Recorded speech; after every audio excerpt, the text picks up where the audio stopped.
Today we'll discuss some general principles with respect to criminal law.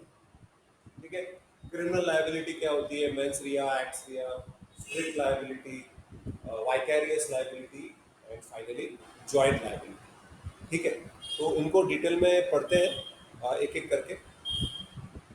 फिनोमिकली जैसे मैंने बोला कि there are two principles of criminal liability, actus reus and mens rea. I think आपने ये सुना होगा, इसके बारे में जेनेरिक सभी को पता होता है.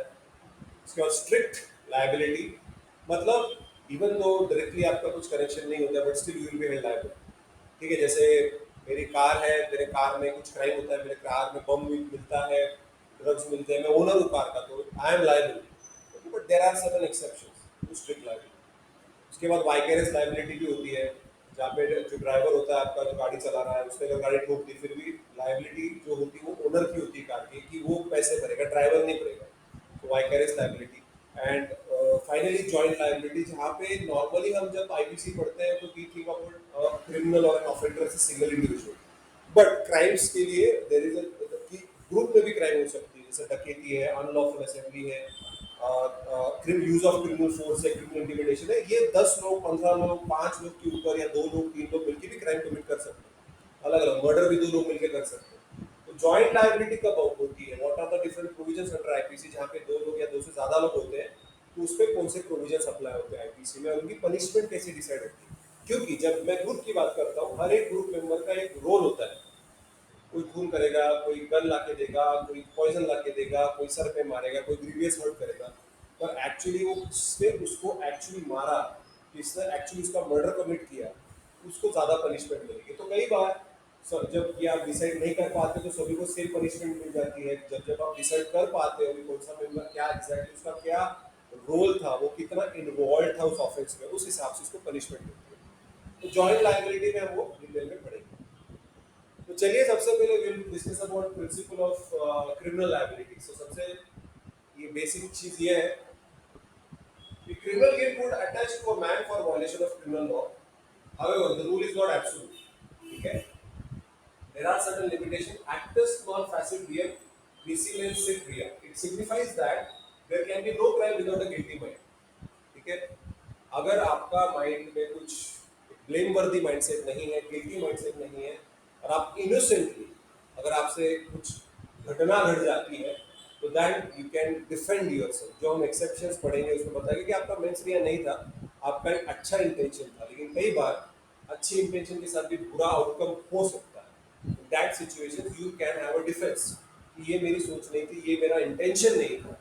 ठीक है, because intention is the foundation of a crime. Intention की सबसे इम्पोर्टेंट, किसी भी क्रिमिनल केस में इंटेंशन को अगर आप जॉनी डेप और एम्बर हर्ड का भी केस अगर सुन रहे होंगे, तो उसने वही फोटोग्राफ्स क्यों निकाले, वहीं पे कुछ फोटोग्राफ्स को एडिटिंग करके उसने अपने जख्म बड़े दिखाए हैं एम्बर हर्ड ने. जॉनी डेप ड्रग्स करता है, ये करता है, ये वीडियो रिकॉर्डिंग्स उसने क्यों की, तो उसके पीछे का इंटेंशन क्या था, इसके वो एस्टैब्लिश करने की कोशिश कर रहे हैं, जिसके बेसिस पे ये डिसाइड होगा कि whether she had an intention to defame him. Because even after divorce, she has gone on the public platform on various non-governmental organizations and claiming to be a victim of domestic violence, which is she is not accepting in the court. So intention is the basic foundation for crime, not motive. Motive अलग हो सकता है और intention अलग हो सकता है. देखिए, मेरा इंटेंशन है कि मैं आपका खून कर दूं, और मेरा मोटिव ये है कि आपका खून करके आपकी प्रॉपर्टी मेरे नाम पे करूं. समझ रहे हो? Intention, I want to kill you, that is my intention. But why, that is the motive. Motive does not matter. मैंने आपका खून कर दिया, बात खत्म. मेरा इंटेंशन था, I wanted to kill you. हाँ, सेल्फ डिफेंस है, प्राइवेट डिफेंस है, उसके ऊपर तो वीडियो मैंने डाला हुआ है मेरे यूट्यूब चैनल. क्यों प्राइवेट डिफेंस में हमने एक पढ़ा भी है, मैंने पढ़ाया है कि आप वेरेवर मर्डर, आपका खून करने की संभावना है, ग्रीवियस हर्ट करने की संभावना है, आपका रेप होने की संभावना है, अननेचुरल लस्ट या अननेचुरल सेक्स की संभावना है, या एसिड अटैक की संभावना है, या किडनैपिंग की संभावना है, तो आपकी जान बचाने के लिए आप दूसरे को मार सकते हैं, किल सकते हैं. That's an exception. But otherwise, if my intention is to kill you, then I will be held liable. Motive does not matter. क्यों मारा ये आगे की बात है, लेकिन आपका इंटेंशन था, बात करें. मैंने आपका खून किया, ये मेरा इंटेंशन है. क्यों? बिकॉज मुझे सुपारी मिली. I got contract, I am a contract killer. मुझे आपके प्रॉपर्टी से कोई लेना देना नहीं है, बट इसका भी यही इंटेंशन है कि आपको मार दो, लेकिन मेरे थ्रू, जॉइंट लाइबिलिटी। ये मास्टरमाइंड है मर्डर के लिए, ये कल्पेबल होमिसाइड। देखा, अलग अलग चीजें हैं। तो मुझे प्रोवोक किया गया, मैं आपको पैसा देता हूँ, इंस्टिगेट किया गया, आपको पैसा देता हूँ, आप उसको मार दो, जॉइंट लाइबिलिटी, दो लोग मिलकर कर रहे हैं, ठीक है। सो मेंस क्रिया इज वेरी वेरी इंपॉर्टेंट, लेकिन सिर्फ मेंस क्रिया सफिशिएंट होता है क्या? एक्टर्स रेस की मेरी बुरी सोच है। कई बार हम ऐसा होता है कि लड़कों में या लड़कियों में ऐसा हो जाता है कि कभी कभी एक लड़की की तरफ हम देखते हैं कि यार ये तो बहुत सही दिखती है, so we have some bad thoughts also sometimes coming in your mind, but does that mean that आपको criminally applicable? नहीं, क्योंकि सिर्फ गंदी सोच होना इट्स नॉट अ क्राइम। उसके साथ एक्टर्स रियस, मतलब आपकी गंदी सोच को फुलफिल करने के लिए आप कुछ ना कुछ एक्ट परफॉर्म करते हो। That can be murder, that can be rape, that can be sexual harassment, that can be stalking, कुछ भी हो सकता है।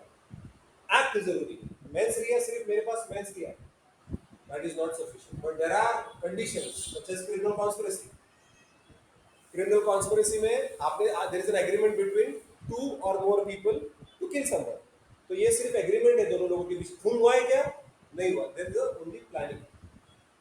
टू और more people have planned to have bomb blast in Pune, agreement है, कॉन्स्पिरेसी है, हुआ बॉम्ब ब्लास्ट? नहीं हुआ, but still liable. So exceptions are always there, remember that. ऐसा कोई यूनिफॉर्म फिट रूल नहीं है, but majority of the cases में मेंस रिया चेक किया जाता है, आपका इंटेंशन चेक किया जाता है। To make a person criminally liable, it must be proved that the act, which is forbidden by law, obviously जो act है वो it has to be forbidden by law. India में सरोगेसी क्राइम नहीं है। India में bitcoins के साथ इस्तेमाल करना, उसका यूज करना आउट ऑफ इंडिया क्राइम नहीं है। आपके पास बिटकॉइन से मतलब आपको कोई पकड़ नहीं लेगा, ठीक है। तो एक्ट, आपके मोबाइल में कौन कौन क्लिप्स है, फॉरबिडन बाय लॉ, आपका मोबाइल कॉन्फिस्केट कर दिया जाएगा, okay.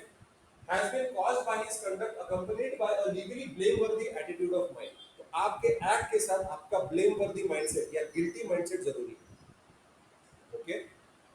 Thus there are two components of every crime, actus reus and mens rea, okay. actus reus मतलब actual act, mens rea मतलब only सोच। तो आपकी सोच और आपके एक्शंस ये दोनों मैच होने चाहिए, तभी जाके आप उस पर्टिकुलर पर्सन को बोल सकते हो कि this person is criminally liable. तो सबसे पहले एक्टर सीरियस के बारे में बात करते हैं। तो यहाँ पे आप फोटोग्राफ में देख सकते हो कि उसके हाथ में चाकू है, क्यों बोल रहा है कि मुझे पैसा चाहिए।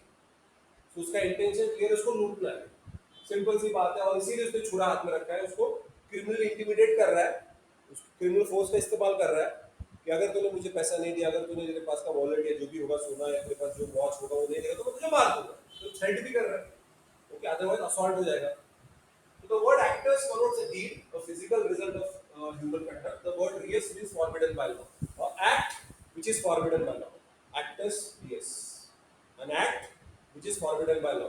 वरना आप तो गाड़ी चलाते हैं, मैं पढ़ा रहा हूँ, आप पढ़ाई कर रहे हो, आप मार्केट में जाते हो, मूवीज देखते हो, सारे अलग अलग एक्ट्स हैं। But are they forbidden by law?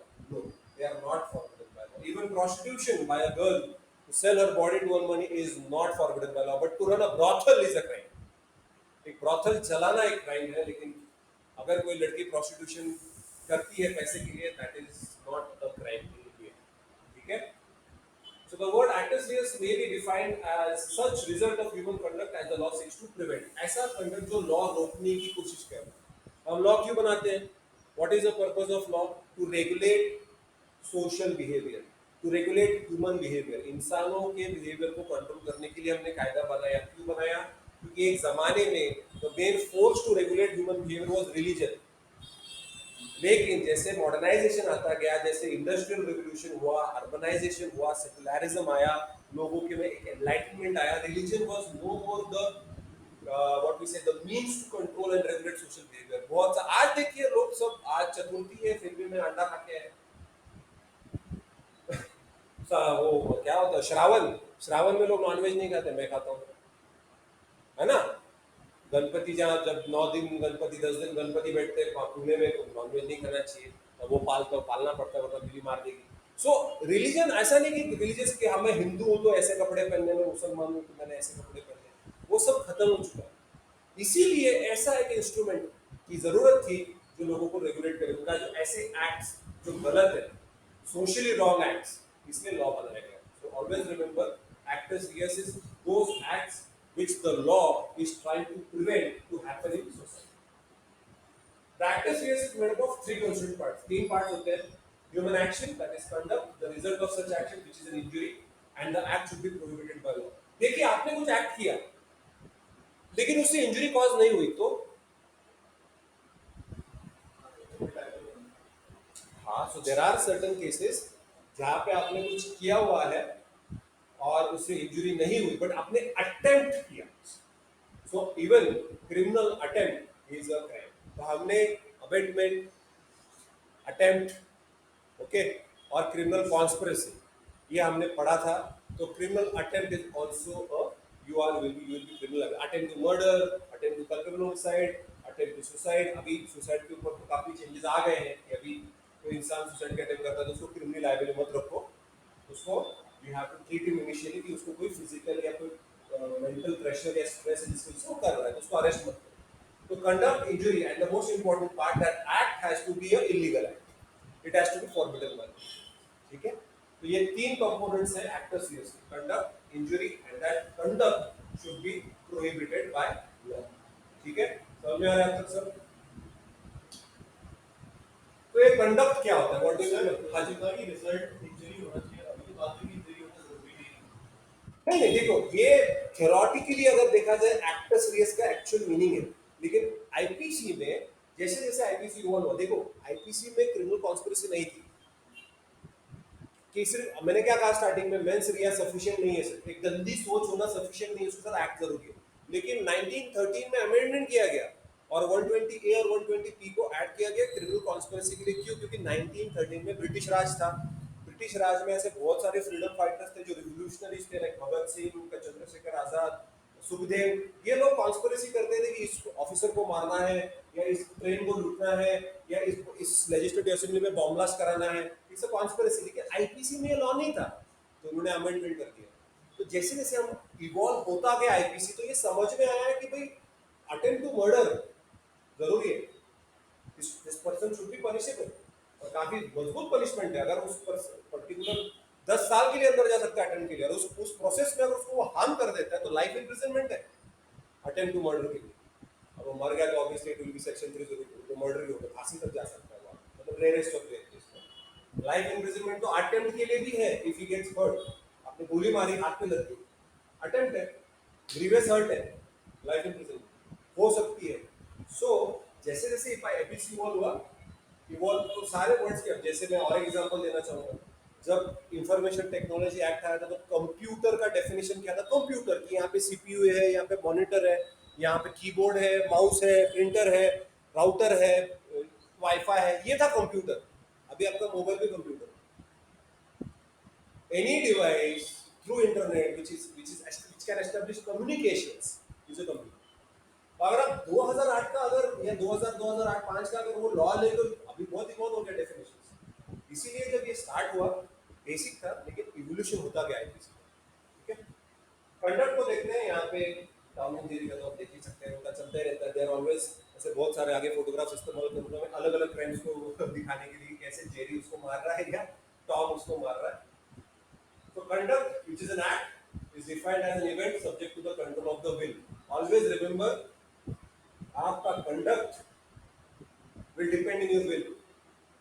अगर ऐसा कोई कंडक्ट होता है जहां पे आपके ऊपर कंट्रोल नहीं है, you don't understand the consequences, you do not know कि क्या हुआ, ये मैंने किया, कब किया, ये मैंने कैसे कर दिया, आपको कोई अंदाजा नहीं है या आपको कोई आइडिया ही नहीं था कि मैंने वो क्राइम कमिट की. अब ये कब हो सकता है? इंटॉक्सिकेशन. आपको किसी ने तो भी गलती से शराब पिला दी या ड्रग्स दे दिए, या आप बच्चे हो, 7 साल से छोटे हो, गन देख ली पापा की, पिक्चर में देखते हो गन चला दी, गन पापा मर गए, आपको लग रहा है पापा एक्टिंग कर रहे हैं. बच्चा है, उसको विल है ही नहीं, समझ में नहीं आ रहा है उसको वो क्या कर रहा है. या कोई इंसान इनसेन मेंटली चैलेंज इंसान, उसको समझ में आ रहा है, उसने किसी को छुरा मार दिया, छुरे के वजह से ब्लीडिंग हो रहा है, उसको लग गया, गर्दन कट गई, रिस्ट कट गई और ब्लीडिंग हो रही है, कुछ नहीं कर सकते. But when you are able to control your conduct through your will, मतलब आपकी इच्छा अनुसार आप कर रहे हो, then that act is you will be held criminally liable. Always understand, आपका conduct पे आपका control होना जरूरी है. You should understand the consequences. of that bundle. Okay. In other words, an act means something voluntarily done, खुद होके, अपनी मर्जी से, या किसी ने आपको इंस्टिगेट किया है, फिर भी आप वो कर रहे हो, सब समझ में आ रहा है, लेकिन गुस्से में या इमोशंस में या बदले की भावना में, रिटेलिएशन में, रिवेंज में आप कर रहे हो. It is where you know what you are doing. Okay? An act means something voluntarily done by a human being, for example, giving a blow, walking, speaking, external manifestation of one's mind. ठीक है? So यहाँ पे आप देख सकते हो कि you are in complete control of your act. आपका दिमाग आपको सिग्नल दे रहा है कि इसको मारो, तो आपने इसको रख के दिया. जैसे कोई कई बार ट्रैफिक एक्सीडेंट हो जाते हैं तो लोग मारामारी चालू कर देते हैं. अफरे, उसको अफरे कहते हैं. कि दो लोगों की वजह से सारे आजू बाजू के लोगों को प्रॉब्लम हो रहा है, पूरा ट्रैफिक जैम हो गया, कोई गाड़ी नहीं लाता है. तो यहाँ पे आपको पता है that is an external manufacturing of one's mind, मतलब आपकी सोच आपके एक्शन से दिख के आ रही है. जैसे अभी मैंने कहा जॉनी डेप और एम्बर हर्ड का जो केस चल रहा है, दोनों ही नशेड़ी है, दोनों ड्रग्स करते हैं, दोनों अल्कोहलिक है, कोकेन, हीरोइन, मैरिजुआना सब किया उन्होंने, और नशे में जो जो किया है वो सब दिख रहा है. और इसीलिए वो डिवोर्स हो गया, इसीलिए अभी डिफेमेशन सूट चल रही है. बट अभी अलग अलग एविडेंसेस आ रहे हैं कि who is more liable, who is less liable, कौन ज्यादा झूठ बोल रहा है, सब क्लियरली अभी कोर्ट में, क्योंकि कोई कोर्ट में बचा नहीं है, कोर्ट में कोई बच ही नहीं सकता, क्योंकि सारी चीजें, सारे एविडेंस अलग अलग जरिए से क्रॉस एग्जामिनेशन होता है, तो बहुत बहुत ज्यादा मुश्किल हो जाता है डिफेंड करना. ठीक है. Broadly speaking, human action includes acts of commission as well as acts of omission. Can you do nothing and kill someone? बिना कुछ किए आप किसी को मार सकते हो कि मैं कोई तो एक्ट जो मुझे करना चाहिए वो मैं नहीं कर रहा हूँ. Can you kill someone like that? Commission मतलब कुछ एक्ट करना, ओमिशन मतलब कोई एक्ट नहीं करना. कोई पेशेंट है, उसको मेडिसिन देना रोक दो. कोई आप प्रिजनर है, उसको खाना देना बंद कर दो. Stop, omit, don't do that, मत दो उसको खाना. डायबिटिक है, उसको डायबिटिक है, इंसुलिन के इंजेक्शन मत दो, मर जाएगा वो, will die. This is also, it is called as omission, कि ये काम नहीं करना चाहिए, जो अगर आप नहीं करोगे तो वो आदमी मर सकता है, मिसकैरेज हो सकता है किसी औरत का, कि उसको टाइम पे मेडिसिन या उसका ख्याल रखना चाहिए, उसको न्यूट्रिशन देना चाहिए, खाना देना चाहिए, आप नहीं दे रहे तो वो आदमी मर सकता है. Okay, so both it includes commission, positive act, omission और नेगेटिव एक्ट. नेगेटिव मतलब कुछ नहीं करना. वो बोलते हैं ना, समाज में जब अत्याचार हो रहा होता है तो अत्याचार करने वाला तो है रिस्पॉन्सिबल, सहन करने वाले भी ज्यादा रिस्पॉन्सिबल है, क्योंकि आपने अपोज करना चाहिए, आप अपोज नहीं करोगे, you are not doing anything, आप बस मार खा जा रहे हो, मार खा जा रहे हो, तो मार खाते तो जिंदगी भर भाई, दुनिया ऐसी है. For the purpose of fixing criminal liability, an act may be analyzed as consisting of three parts. First, it is a willed movement or omission. Willed मतलब आपका act या आपका omission आपके मर्जी के अनुसार. Willed मतलब your will. That means आपकी मर्जी के अनुसार आप ये कर रहे हो particular act. Circumstances और consequences. देखिए, जब कभी भी कोई भी केस होती है तो जज साहब उस एक्ट को देखते हैं, क्या क्या सर्कमस्टांसेस थे वो देखते हैं, और उसके वजह से कॉन्सिक्वेंसेस क्या हो वो भी देखते हैं. What were the circumstances, planning करके वो ये शतरंज, ये जो शतरंज का खेल की तरह इसको खेला गया है, प्रॉपर प्लानिंग करके मारा है, या सडनली प्रोवोकेशन की वजह से हो गया. सर्कमस्टांसेस देखे जाते हैं, उसके कॉन्सिक्वेंसेस देखे जाते हैं, वो एक्ट को देखा जाता है, उस पर्टिकुलर पर्सन का बैकग्राउंड देखा जाता है, और उसके बेसिस पे पनिशमेंट डिसाइड की जाती है. ये हमेशा याद रखना. ऐसा नहीं होता है हाँ थेफ्ट 3 साल के लिए जेल में डालता, ऐसा नहीं होता. 3 years is the maximum punishment. उसके रेयरेस्ट ऑफ रेयर केस में ऐसा होता है कि भाई आपने, मैंने ये कहा कि देखिए मर्डर का तो सबसे बड़ा पनिशमेंट तो इंडिया में डेथ पेनल्टी है, लेकिन डेथ पेनल्टी आप कब देते हो? रेयरेस्ट ऑफ रेयर केस में, हर सिचुएशन में नहीं देते. जहाँ पे ब्रूटली मर्डर किया है, जहाँ पे आपने पूरे खानदान को मार दिया, किसी लड़की का बलात्कार करके उसको जला के मार दिया, ये अलग एक्सट्रीम बहुत हीनियस क्राइम जब आप कमिट करते हो तब रेयरेस्ट ऑफ, जैसे निर्भया केस में, करेक्ट, अजमल का साथ अनदर हीनियस क्राइम. सो सारी सिचुएशन देख के आपकी क्रिमिनल लायबिलिटी को डिसाइड किया जाता है. If A shoots B to death with a rifle, the material elements of the act are first, its origin or the primary stage means a series of muscular contraction by which the rifle is raised and the trigger is pulled. तो सबसे पहले जो act है उसमें वो gun तानेगा, M लेगा, उसके बाद ट्रिगर पुल करेगा. जिससे है पूरा, क्योंकि वहां पे जो मर्डर हुआ, देखिए आई विटनेस होगा तो बात अलग है, उसने देखा क्या हुआ, बट अगर आई विटनेस नहीं है तो आपको वो सीन कोर्ट में क्रिएट करना पड़ता है कि सर 10 मीटर की दूरी होगी, हाँ तो ये लीजिए 10 मीटर, यहां से उन्होंने एम किया, ठीक है। ये सारी सिचुएशंस को देखना पड़ता है कि कैसे सर्कमस्टांसेस में मर्डर हुआ है। तो देखिए सबसे पहले वो राइफल उठाएगा, उसको ऑब्वियसली वो राइफल लोडेड होनी चाहिए, हाँ, एम कर रहा है और शूट कर रहा है, तो ही हैज शॉट, लेकिन ये सिर्फ इनिशियल बिगिनिंग है, वो गोली मिस भी हो सकती है, किसी और को लग सकती है, या उसको इंजर कर सकती है, या डायरेक्ट उसके भेजे में या उसके हार्ट में जाके उसको मार सकती है। Now this are the consequences. पर ये पहला स्टेज है कि मैंने शूट किया, अटेम्प्ट हो गया, अटेम्प्ट हो गया, मैंने शूट कर दिया।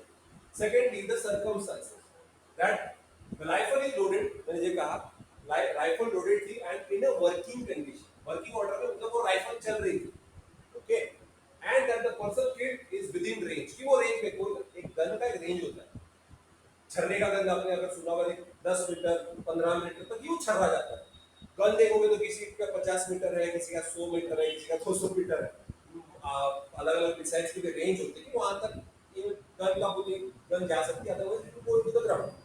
सो उसके बेसिस पे हाँ, जो राइफल की जो कंपनी थी या जो मॉडल था उसके हिसाब से की रेंज है, उस रेंज के हिसाब से वो इंसान रेंज में था, राइफल लोडेड थी, ये सर्कमस्टेंस। फाइनली द कॉन्सिक्वेंसेस कि भाई क्या हुआ, ये मैंने आपको पहले बता दिया कि भाई बच गया, या उसको हर्ट हुआ, या कोई दूसरा ही मर गया, या वो मर गया, ओके। कॉन्सिक्वेंसेस क्या है, the for of the trigger, explosion of the powder, discharge of the bullet striking the body of the victim resulting in his death. All these factors are implied in the statement A killed B। मैंने सिर्फ इतना लिखा A killed B, इसके पीछे इतने सारे चीजों को बाइफरकेट करके कोर्ट में समझाना पड़ता है। हाँ, ए ने बी को मार दिया, कैसे, ये सब कुछ कोर्ट में आप जो जो प्रोसिक्यूशन बोलता है, ये राइफल थी, ये रेंज है, ये गन है, ये बुलेट है, ये इसके अंदर का ये बारूद है, ये इसके पीछे का नट जो बुलेट चली उसके पीछे का शेल है, ये उसी गन का है, ये सब कुछ प्रूव करना पड़ता है कोर्ट में।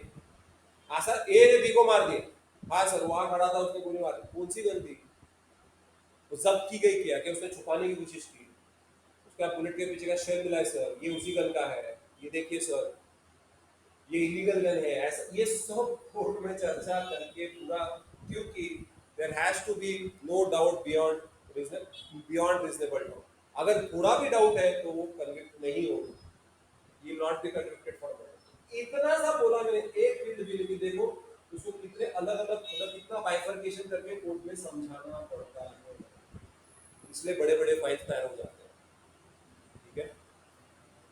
ये सिर्फ एक्ट है, ये सिर्फ this is one act of killing someone, that's it. और ये कितने, मैंने बहुत छोटा सा एग्जांपल दिया है, ओके जब एक्चुअल में होता है तो बहुत सारे छोटे छोटे एलिमेंट्स होते हैं, ठीक है। However, if A while in a fit of epilepsy, मतलब न्यूरोलॉजिकल डिसऑर्डर, मैंने आपको यही कहा कि अगर उसको न्यूरोलॉजिकल डिसऑर्डर है, strikes and hurts be in this situation, the A will not be held liable because of insanity, उसको न्यूरोलॉजिकल डिसऑर्डर होने की वजह से that person did not have control over his actions, उसने वॉलंटरी नहीं किया, neurological disorder होने की वजह से उस पर्सन को रियलाइज नहीं हुआ कि वो क्या कर रहा है, ये एक डिफेंस है, ओके। इंसैनिटी और सच काइंड ऑफ, या मेंटली आप सिक हो, या you have multiple personality disorders है, अलग अलग टाइप के आपके माइंड रिलेटेड डिजीजेस होते हैं, अगर वो आपको है और अगर उसके लिए मेडिकल रिकॉर्ड्स है तो आपके खिलाफ, हाँ, लेकिन आपको मेंटल असाइलम में रखना पड़ता है जब तक आप पूरी तरीके से ठीक नहीं हो जाते, बिकॉज यू आर डेंजरस, पागल पागल है आप, लेकिन आप डेंजरस हो, आप किसी की जान ले सकते हो, तब तक आप ठीक नहीं होते, तब तक आपको मेंटल असाइलम में रखना पड़ेगा, okay. You know, A suffering from somnambulism, that is a disorder of sleepwalking, पता नहीं कोई है कि नहीं, मैंने अब तक तो कोई देखा नहीं, बट हो सकता है किसी को नींद में चलने की आदत होती है, उस वक्त अगर कुछ गड़बड़ हो गई स्लीप वॉकिंग में कि भाई B was sleeping on the floor and hurt him, तो यहाँ पे उसको लग गया कि उसका धक्का लग गया, धक्के की वजह से कुछ फ्रिज या कोई कबर्ड हो सकता है, या कोई सिलेंडर हो सकता है, या कोई चीज हो सकती है, कोई कांच या मिरर किसी के ऊपर गिर गया, उसके लिए उसको लग गया, पता ही नहीं, वो स्लिप वॉकिंग कर रहा है, मुझे नहीं पता मैं यहाँ कैसे आ गया, ऐसा होता है, उसको लग गया, कोई नीचे फर्श पे कोई सो रहा है, उसका नौकर हो सकता है या उसको जान पहचान वाला रिलेटिव है, उसको हो सकता है। तो here again we will be not like, क्योंकि स्लीप वॉकिंग में you are not having any kind of control over your acts. Result, to constitute a crime there must always be a result brought about the human conduct, a physical event which the law prohibits। हमेशा याद रखिए, आप जब भी कोई act conduct करते हो उसके कॉन्सिक्वेंसेस जो है, those consequences have to be forfeited by law। For example, in the case of a murder, it is the victim's death brought about by the conduct of the accused, which will be constituted as actus reus। Okay? In other words, a crime is constituted by the event and not by the activity which causes the event. For example, the activity that led to the event, namely shooting, stabbing, strangling, or poisoning, etc., might have caused the victim's death। तो हमेशा याद रखिए, crime का punishment जब decide होता है उसका ultimate जो कंक्लूड जो कॉन्सिक्वेंस है उसके बेसिस पे होता है। जैसे आपने किसी को स्टैब किया, you stab somebody with an intention to kill, लेकिन वो बच गया, so that will be constituted as grievous murder. मरा नहीं, अटेम्प्ट टू मर्डर कर सकते हो अगर आप इंटेंशन प्रूव कर सकते हो तो। अगर आपने इंटेंशन आप प्रूव नहीं कर पाए then it will be only grievous hurt. पर अगर वो मर जाता है देन सेक्शन 302 एप्लीकेबल होगा, ग्रीवियस हर्ट है तो सेक्शन 326 एप्लीकेबल होगा, सिंपल हर्ट है तो सेक्शन 324 एप्लीकेबल होगा। तो ये समझ में आ रहा है आपको कि एक्टिविटी डज नॉट, कि मैंने उसको शूट कर दिया मतलब उसने मर्डर ही किया, नहीं, शूट करने से वो इंसान ग्रीवियस हर्ट भी हो सकता है। Sir previous word of simple word में क्या खून जब आ जाता है ना, ये ग्रीवियस हर्ट को हाफ मर्डर भी कई बार स्लैंग में बोला जाता है, हाफ मर्डर ग्रीवियस हर्ट। तो जब भी नॉर्मली जब खून निकलता है बॉडी में से तो ग्रीवियस हर्ट में आ जाता है। किसी की हड्डी तोड़ी, हाँ वो होगा क्योंकि इंटरनल ब्लीडिंग होगी, हड्डी जब टूटती है तो इंटरनली आपकी ब्लीडिंग होगी, बाहर नहीं आ रहा है लेकिन हड्डी टूट के दिख रहा है, एक्सरे में दिख रहा है कि इतना जोर से रख के जबड़ा टूट गया, that will be considered to be grievous hurt. जबड़ा तोड़ना, किसी के रिस्ट काट देना, किसी का हाथ तोड़ देना, किसी का पैर तोड़ देना, काट देना किसी को, ग्रीवियस हर्ट हो जाएगा। चाकू से वार करना जिससे खून निकल आया, पर कान के नीचे बचा के लिए दैट इज अफरे, वो तो कान के नीचे कोई भी बचाता है आजकल, है ना। सिंपल हर्ट मतलब मैंने हॉकी स्टिक मैंने किसी के बॉडी पे मारी, हॉकी स्टिक, जिससे मैं सूझ गया, मेरी बैक या मेरा बम या मेरी जो काफ है वो किसे हॉकी स्टिक या बैट से दे मारी, उससे स्वेलिंग हो गई, दैट्स सिंपल। लेकिन उस प्रोसेस में वो बैट मेरे सर पे मारी और मैं मर गया, that is it is culpable या मर्डर, जो भी सर्कमस्टेंस में हो। जब हम सेक्शन 299 और सेक्शन 300 का डिफरेंस देखेंगे तब आपको एग्जैक्टली पता चलेगा कि कल्पेबल होमिसाइड और मर्डर में फर्क है। ओके, सो ये समझना ये जरूरी है, एक्टिविटी इंपॉर्टेंट है, एंड रिजल्ट इंपॉर्टेंट है। आपने कितना चाहो उसको स्टैब किया पर वो बच गया तो आप उसको फांसी नहीं दे सकते। जैसे निर्भया केस में अगर जब उसका गैंगरेप हुआ और अगर वो नहीं मरती तो डेथ पेनल्टी नहीं मिलती, ये रियलिटी है। गैंगरेप का क्योंकि पनिशमेंट तब 10 साल था, दैट पुराना जो है अभी वो 20 साल कर दिया है, and at the same time अगर डेथ पेनल्टी भी दी जा सकती है गैंगरेप, अभी चेंज कर दिया उसका, पहले सिर्फ 10 साल था, नॉर्मल रेप का 7 साल था। नॉर्मल रेप मतलब एक ही आदमी कर रहा है, गैंगरेप में 10 साल, समझ में आ रहा है। तो ये चेंजेस हमारे देश में करने पड़ रहे हैं because of the amount of atrocities which are getting increasing day by day.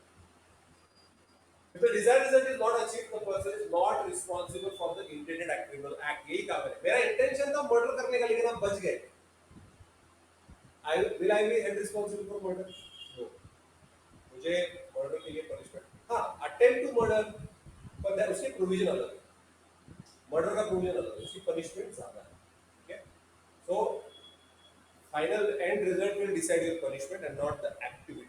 Okay, if A fires at B in order to kill him but the bullet caused only slight injury in B's leg, ठीक है, गोली सिर्फ पैर को छू के चली गई, A is not liable for murder unless the actor's use of the crime of murder is incomplete। Instead, A will be liable for the offense of attempt to murder and for causing simple or grievous harm। ठीक है, तो ये मैंने आपको अभी समझाया। And result क्या था, मैंने फायर तो किया लेकिन वो बच गया, उसको पैर को गोली छू के चली गई। सो आइदर अब छू के गई है आर पार गई, अब छू के गई मतलब सिंपल हर्ट है, इसकी चली गई, आर पार चली गई, मतलब मेरा पैर गया, रिवर्स हो गया। और अगर वो इंटेंशन प्रूव कर सके कि हाँ इसका इंटेंशन ही मर्डर करना था, अटेम्प्ट टू मर्डर का भी चार्ज उसके ऊपर लगेगा। लेकिन देखो कौन से चार्जेस लग सकते हैं।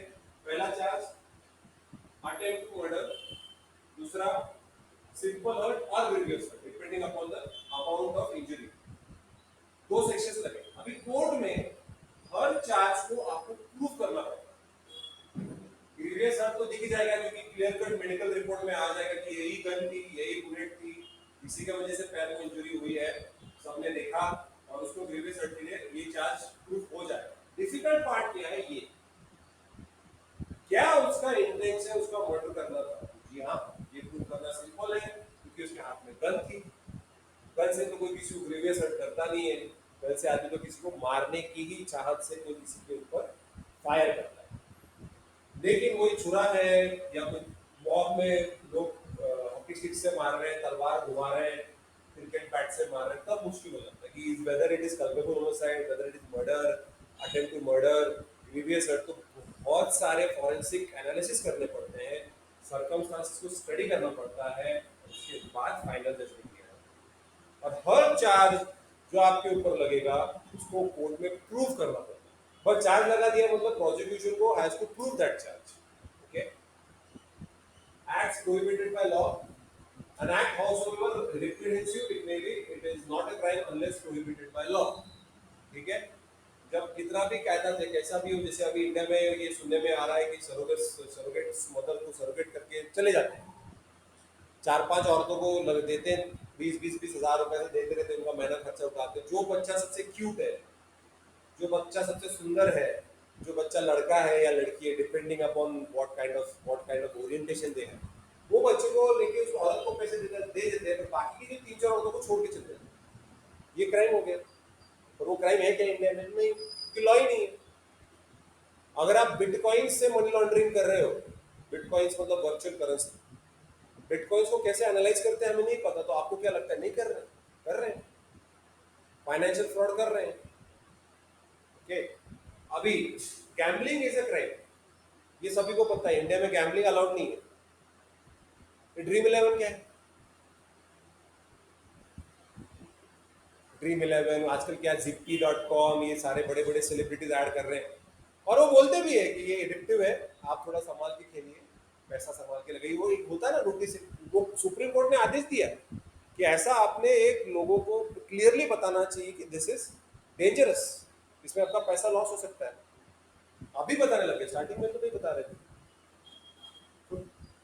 गैम्बलिंग और गेम में इतना ही फर्क है कि जब आप गेम खेलते हो, जैसे अभी कई जगह पे आप ये जो चलता है कसिनोस, उसके अंदर वो क्यों चल रहा है, क्योंकि उसके अंदर उनका ये मानना है कि इसके वो गेम खेलने के लिए थोड़ा सा उस गेम के बारे में आपको नॉलेज भी होना चाहिए। अगर मैं आपको बोलूँ कि आप ड्रीम इलेवन खेलिए जिसमें बास्केटबॉल की टीम बनाइए, आप बना पाओगे? बास्केटबॉल तो इंडिया का स्पोर्ट भी नहीं है। हॉकी टीम, इंडियन हॉकी का आप बनाइए ड्रीम इलेवन टीम, बना पाओगे? नहीं बना पाओगे। क्रिकेट बना पाओगे क्योंकि क्रिकेट का नॉलेज है आपके पास, इसीलिए वो चल रहा है कि यही फर्क है। जहां पे लक फैक्टर पे ही पूरा गेम चलता है, that is not a poker, पूरा लक फैक्टर है। लेकिन when it comes to cricket hockey, आपको गेम समझना जरूरी है। कई बार वो ड्यूस तो टेनिस में होता है, ऑफ फुटबॉल में होता है ऑफ साइड, टेनिस में ड्यूस नो एंट्री, ये कुछ अलग अलग वर्डिंग्स होते हैं, कई लोगों को समझ में नहीं आता। So that is why supreme court ने कहा है कि अभी अलाउ कीजिए, लेकिन आगे जाके इसके ऊपर चेंजेस हो सकते हैं। ठीक है, वो तब तक चलेगा जब तक सुप्रीम कोर्ट नहीं बोलेगा कि ये crime. No crime is committed when a soldier in a battlefield shoots an enemy. ठीक है, ये तो कॉमन सेंस है। Act being authorised by law, the killing is not the act serious of crime और there is a lawful justification for it. Obviously अगर lawfully कोई act justified है, फांसी दे रहा है, इसका मतलब ये नहीं कि सरकार उसकी जान ले रही है। किसी को जेल में बंद करके रखना, that does not mean we are violation of life, right to life and liberty. नहीं, अगर कोई सोल्जर किसी को मार रहा है या मॉब में जब पुलिस वाला बोलते हैं फायर और उस फायरिंग में अगर कोई मारा जाता है, that particular police officer will not be liable for any kind of punishment because it is authorised by law to maintain law and order. क्योंकि हर राइट, चाहे वो फंडामेंटल हो या चाहे वो लीगल राइट हो, restrictions are there, limitations are there. है ना? कोई भी राइट एब्सोल्यूट नहीं है। No crime is committed when a person exercising his lawful right of private defence.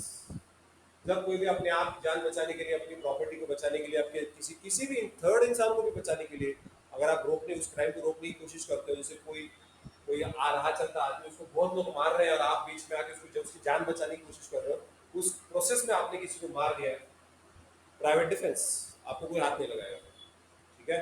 So private defence में अगर आप किसी को मार दोगे, that will not be considered to be a crime. लेकिन उसके लिए आपको सेक्शन 100 और सेक्शन 103 डिटेल में पढ़ना होगा, क्योंकि इसके अंदर पर्टिकुलर क्राइटेरिया दिए गए हैं कि उसी सिचुएशंस में ये मार सकते हो।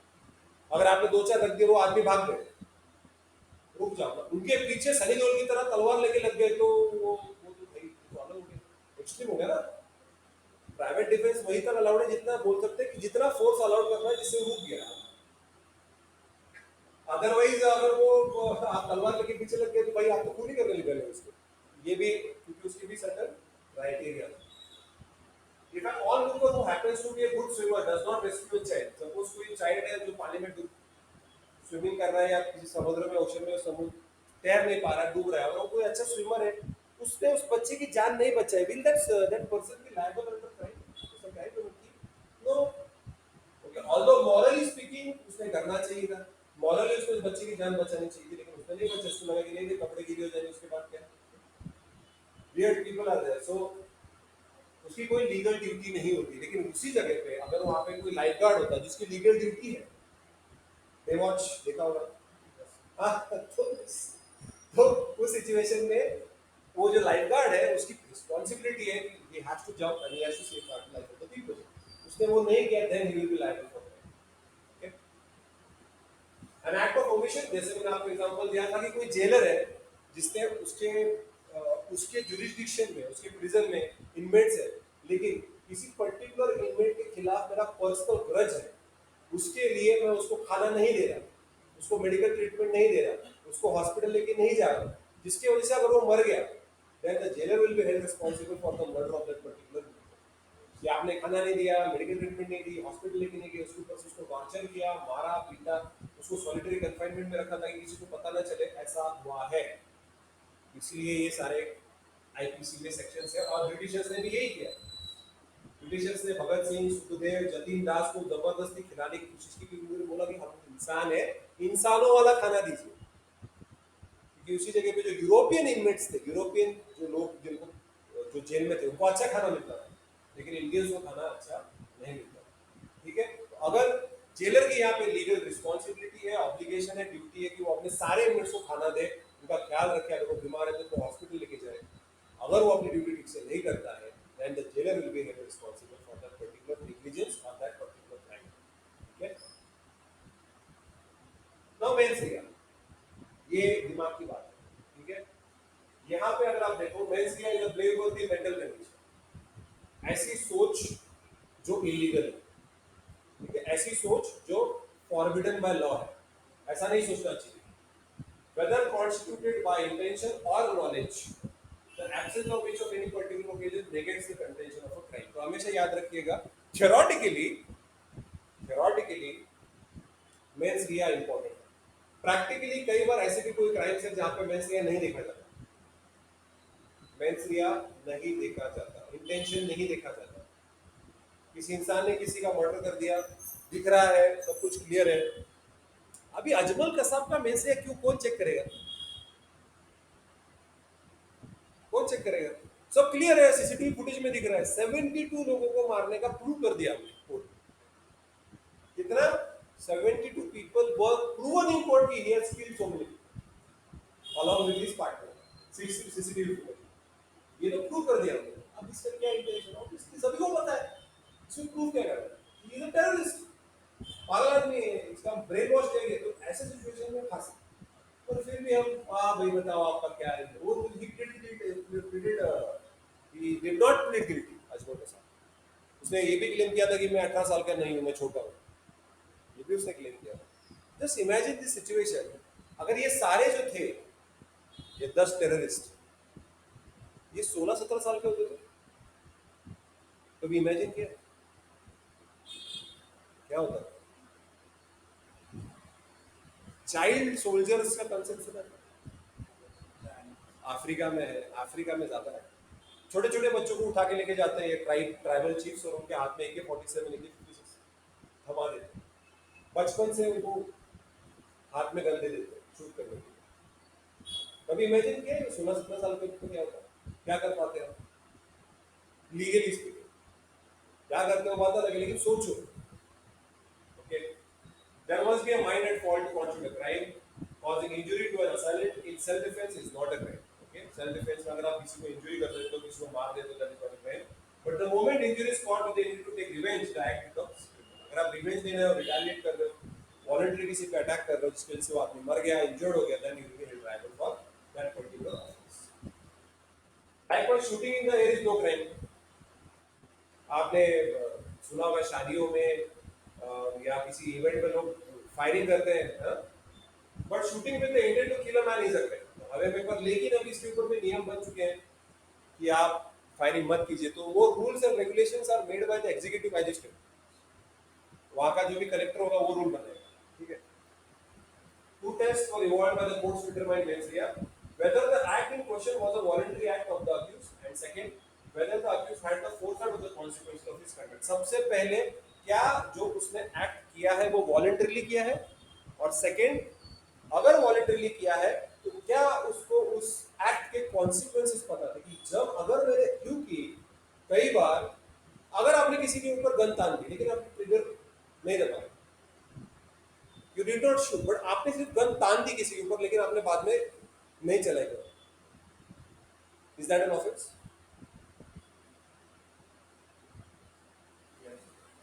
किसी के ऊपर आपने गन तान दी बस, और आपने शूट नहीं किया, कौन सा वाला offense? क्या किया आपने, गन तान दी किसी के ऊपर, क्योंकि देखो, हाँ मैंने वॉलंटरीली मैंने गन तो तान दी है, लेकिन मुझे अभी दिमाग चल रहा है, मैं पढ़ा लिखा आदमी, मेरे कॉन्सिक्वेंस मुझे पता है कि अगर मैंने शूट कर दिया तो ये मर जाएगा, और अगर ये मर गया, यहाँ पे 4 लोग देख रहे हैं, मुझे फांसी दो, फिक्स सजा तो होगी मुझे, तो मैं रुक जाता हूँ, आई डिडंट शूट। हाँ बोल सकते हो, और क्रिमिनल इंटिमिडेशन, डराना, थ्रेट, है ना, बैटरी, किसी को चुपचाप करो वरना मार दूंगा, लेकिन मारा नहीं, that is an offence where you can say threat करना, किसी को क्रिमिनली इंटिमिडेट करना, डराना, तो वो ऑफेंस, लेकिन it won't be attempt to murder, it won't be murder, it won't be grievous hurt, it won't be, ये कुछ नहीं होगा उसमें, उसकी कोई गलती नहीं। हार्ट कंडीशन देखी जाएगी, क्योंकि जो डिफेंस लॉयर बोलेगा साहब इसको तो पहले हार्ट कंडीशन थी, या ये डर गया, क्योंकि अभी मैं एग्जांपल दूं, कोरोना में क्या हुआ, मैं वन ऑफ माय जान पहचान वाला था एक जन, उसको कोरोना हो गया, तो वो अपने घर गया, हॉस्पिटल में एडमिट हो गया, उधर जाके पता चला कोरोना है, ही गॉट एडमिटेड। उसके जिस दिन वो गया, उसके आजू बाजू के रात में, उसके पहले रात में उसके आजू बाजू के 2 लोग जो थे, बेड्स के आजू बाजू के 2 कोरोना पेशेंट, वो मर गए, they died. This guy got up in the morning, had a panic attack, heart का इतना हार्ट रेट इतना बढ़ गया, हार्ट अटैक से मर गया। डॉक्टर सेड कोरोना तो इसका कंट्रोल में था, मतलब ये कम हो रहा था इसका, लेकिन ही गॉट पैनिक्ड, ये डर गया क्योंकि उसके आजू बाजू के लोग मर रहे थे, he got scared, in that he got an attack and he died. Doctor बोला हम क्या करें, तो मर गए, because he got scared himself, ठीक है। सो सर्कमस्टांसेस देखे जाते हैं, और मैं क्या करूँ यार, मैं गुस्से में आके गन डाल दी, वो हार्ट अटैक से मर गया, तो मैं क्या करूँ, ये भी होता है। अब नौजुद्दीन सिद्धू ने भी एक को मार दिया, वो मर गया, है ना, he hit someone due to that that person died, लेकिन उसको नौजुद्दीन सिद्धू को कुछ पनिशमेंट दी, उसको छोड़ दिया नौजुद्दीन सिद्धू, उसने बोला, उसने कोर्ट में प्रूव कर दिया मैं अपने को डिफेंड कर रहा था, या कुछ उसने मैनिपुलेट करके वो छूट गया, रख दी होगी, सरदार है, लंबा चौड़ा आदमी, उसका रख दिए, वो मर गया, वो आगे वाला आदमी, तो उसने बोला मुझे क्या मना, हड्डी इतनी हड्डी पसली एक फटके में मर जाएगा, मैं अपने आप को डिफेंड कर रहा था, उसको प्रूव कर दिया, वो छूट गया। So yes, this things matter, तो ये अलग चीजें हैं। जी हाँ, गन तानना किसी के ऊपर, नाना पाटेकर ने भी एक बार किया था, तो इट्स एन ऑफेंस, लेकिन उसको ऐसा आप क्या बोलते हैं, उसको आप कॉम्प्रोमाइज करके छोड़ सकते हैं, ठीक है, लेकिन मर्डर या रेप को नहीं कर सकते, ग्रीवियस को नहीं कर सकते। For instance, if a blacksmith is seized by a gang of robbers and is forced to break open a door, कि भाई कोई है जिसको पूरा ताला तोड़ के अंदर जाना है, तो चुपचाप चल वरना तुझे मार देंगे। इस प्रोसेस में अपनी जान बचाने के प्रोसेस में वो ताला तोड़ देता है, जिससे रॉबरी हो जाती है सक्सेसफुली करना। लेकिन is the blacksmith responsible for theft or robbery? No, because he did that act because he was under threat.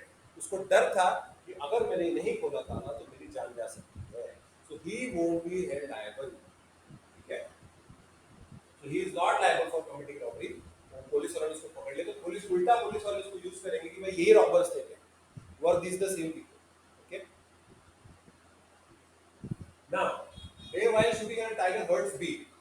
किसी शेर ने किसी इंसान के ऊपर से अटैक कर दिया और मैं उस शेर को मारने गया गोली और गलती से बी को लग गया, लेकिन उस प्रोसेस में शेर डर गया, भाग गया शेर और बी को गोली लग गई।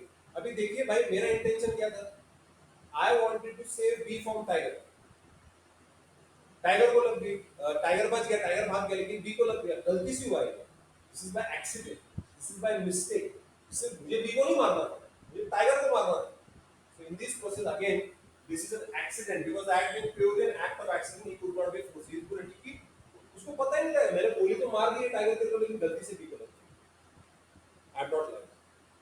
और देखा जाएगा ए और बी का रिलेशन कैसा है, ये दोनों एक दूसरे को जानते हैं क्या, इनके पीछे कोई झगड़ा है क्या, ये सारी चीजें देखते हैं। ये दोनों का क्या संबंध है, क्योंकि हम इस आड़ में कि मैं टाइगर को मारने गया और उसको लगे वो मर गया, लेकिन उसके मरने के बाद उसकी सारी प्रॉपर्टी मेरी होने वाली थी। आओ तो केस पलट जाएगी। तो ये स्टेज तो नहीं है। Was this all staged in such a way to protect yourself from punishment at the same time property भी अपने नाम पे कर दो? दो सिचुएशन चाहिए। अभी ये बहुत सिंपल बेसिक स्टेप फॉरवर्ड, मैं आपको अगला वाला स्टेप बता रहा हूँ जो किताब में नहीं है। किताबों में एक तरह आगे वाला वो बता के छोड़ देते हैं इसका मीनिंग है, लेकिन आगे वाला सोचो कि उसके अंदर इन और बी का रिलेशन भी देखा जाता है कि इसके मौत से ए को कोई फायदा है क्या बी के मौत की वजह से, ये देखना पड़ता है। ठीक है। Men's hair takes on different colors and different surroundings. What is an event for one kind of offense may not be so far for another kind. लेकिन mains Riya situation to situation change होते रहता है। For instance, in the case of a murder, it is the intent to cause death. In the case of theft, intention to steal. In the case of rape, intention to have a forcible sexual intercourse with the woman without her consent. In the case of receiving stolen goods, knowledge that the goods were stolen. In case of homicide, by rash or negligent act, recklessness or negligence. हर बार mens rea अलग अलग अलग अलग अलग situation to situation mens rea change होते रहता है। ठीक है। To appreciate the meanings of mens rea, it is necessary to have a clear conception of words like intention, motive, knowledge, recklessness, and negligence. Can you differentiate between these words? Intention, motives, knowledge, recklessness, and negligence. यही मैं आपको detail में बताने वाला हूँ कि हर एक शब्द का मतलब क्या है। ठीक है। Which are often used to indicate different possible mental attitudes. ये अलग अलग शब्द हैं, हर एक शब्द का मतलब अलग है। हम इनको साथ में यूज कर लेते हैं, हाँ यार ये रेकलेस है, हाँ ये नेग्लिजेंट है। नहीं, बहुत अलग है। नेग्लिजेंट होना और रेकलेस, नेग्लिजेंट मतलब I have some legal duty to take care of someone and I am not taking, that is negligent. मुझे पता है कि मुझे इसका ख्याल रखना है, फिर भी मैं नहीं ले रहा हूँ, ये मैं नेग्लिजेंट हूँ। मुझे पता है कि मुझे मेरी बाइक का ब्रेक अगर नहीं चल रहा है तो I have to make it proper कि मेरा ब्रेक लगे गाड़ी का, फिर भी मैं नहीं कर रहा हूँ। चल रहा है। बहुत लोग हैं ऐसे, ट्रक ड्राइवर्स हैं, टू व्हीलर वाले होते हैं, मोपेड वाले होते हैं, जो अपना ब्रेक ठीक नहीं करते, ब्रेक लूज ही रहता है। फिर नीचे का ब्रेक कितना भी दबाओ तो गाड़ी रुकती नहीं है, फिर वो आगे वाला ब्रेक 20 मिनट दबाओ फिर गाड़ी, क्योंकि यहाँ ब्रेक मारोगे तो 10 metre 20 metre. This is negligence. Reckless मतलब क्या? आपको परवाह ही नहीं, यू आर केयरलेस, परवाह ही नहीं है आपको। रेकलेस मतलब पूरे ट्रैफिक में जोर से गाड़ी चलाना, कंटिन्यू हाथ दबाते हुए, देखे होंगे आपने इसमें, जोर से हाथ दबा के फुल स्पीड में 100-200 की स्पीड से चले जाएंगे ट्रैफिक और किसी को ठोक दी। Reckless driving. अपन बोलते हैं नेग्लिजेंट ड्राइविंग, हम क्या बोलते हैं? Reckless driving. नॉलेज मतलब मुझे पता था, आई न्यू कि इस बैग में बॉम्ब है, फिर भी मैंने पुलिस वालों को दिया। Knowledge. Motive is always why behind the intention. Intention मतलब the actual act. इस इंटेंशन से मैंने एक्ट किया कि क्यों मैं मारना चाहता हूँ। क्यों जब मैं बोल रहा हूँ दैट इज मोटिव। ओके,